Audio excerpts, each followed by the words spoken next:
Bonjour et bienvenue dans ce qui sera la première partie d'une longue série de reviews sur Dragon Ball Super. Pourquoi maintenant, alors qu'il y en a plein sur le web?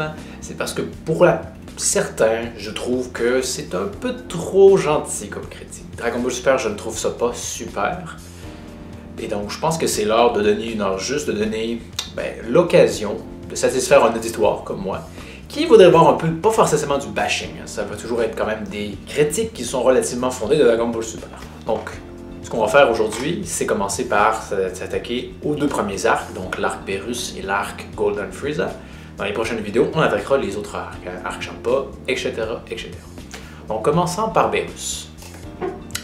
D'abord, la décision de faire que le début de Dragon Ball Super ne soit que le recyclage, parce que je pourrais l'appeler l'arc recyclage, des deux précédents films, c'est très triste.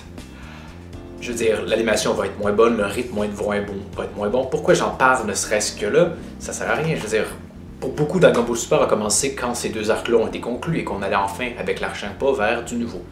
Il y a des bons fillers ici et là, des moments très drôles. Je pense notamment à Goku qui a son coup de poing de Satan et qui fake de revoler très loin. C'était très comique. Donc, il n'y a vraiment pas grand-chose à dire. Je peux parler par exemple de ces arcs-là en même par rapport au film. Beerus, c'est intéressant comme personnage.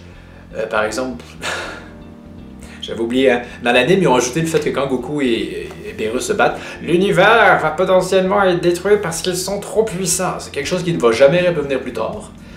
Alors que Goku en Blue, plus puissant qu'avant, va se battre contre Golden Frieza. Donc, la seule explication, c'est que la première fois que Goku atteint le ki divin, il était plus puissant que maintenant, mais c'est très contre-intuitif, absolument. Et même plus tard, hein, quand Ultra Instinct va se battre contre Jiren, je veux dire, on ne parlait pas de destruction de l'univers, donc c'est pas un très bon ajout pour...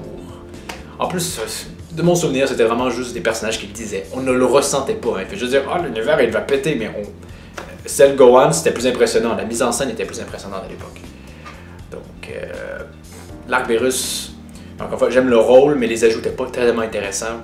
Donc, on va passer à l'arc Golden Frieza tout de suite, hein, parce qu'il n'y a vraiment rien, y a rien à dire. Golden Frieza, c'est la même chose. T'as des ajouts ici avec Ben Ginyu. Ginyu, c'est sympathique. Rien d'extraordinaire. Déjà, j'avais pas beaucoup aimé le film parce que le problème de cet arc-là, c'est l'absence totale de tension. La première fois que tu l'écoutes, peut-être, parce que tu sais pas que Vegeta est au même niveau que Goku. Tu t'en doutes fortement, mais bon, tu te dis juste, bon, ben, ils attendent leur rôle. Au pire, si Goku arrive pas à battre Freezer, ben, c'est Vegeta qui va le faire. Dans le meilleur de nos cas, nos héros, ils sont tellement loyaux qu'ils vont soigner Frieza et Vegeta va s'y reprendre, mais on n'a jamais l'impression que c'est menaçant. La surprise vient du fait que Freezer détruit la planète. Ça, c'était surprenant. D'ailleurs, dans l'anime, il y a un bel ajout où on voit les victimes. Hein.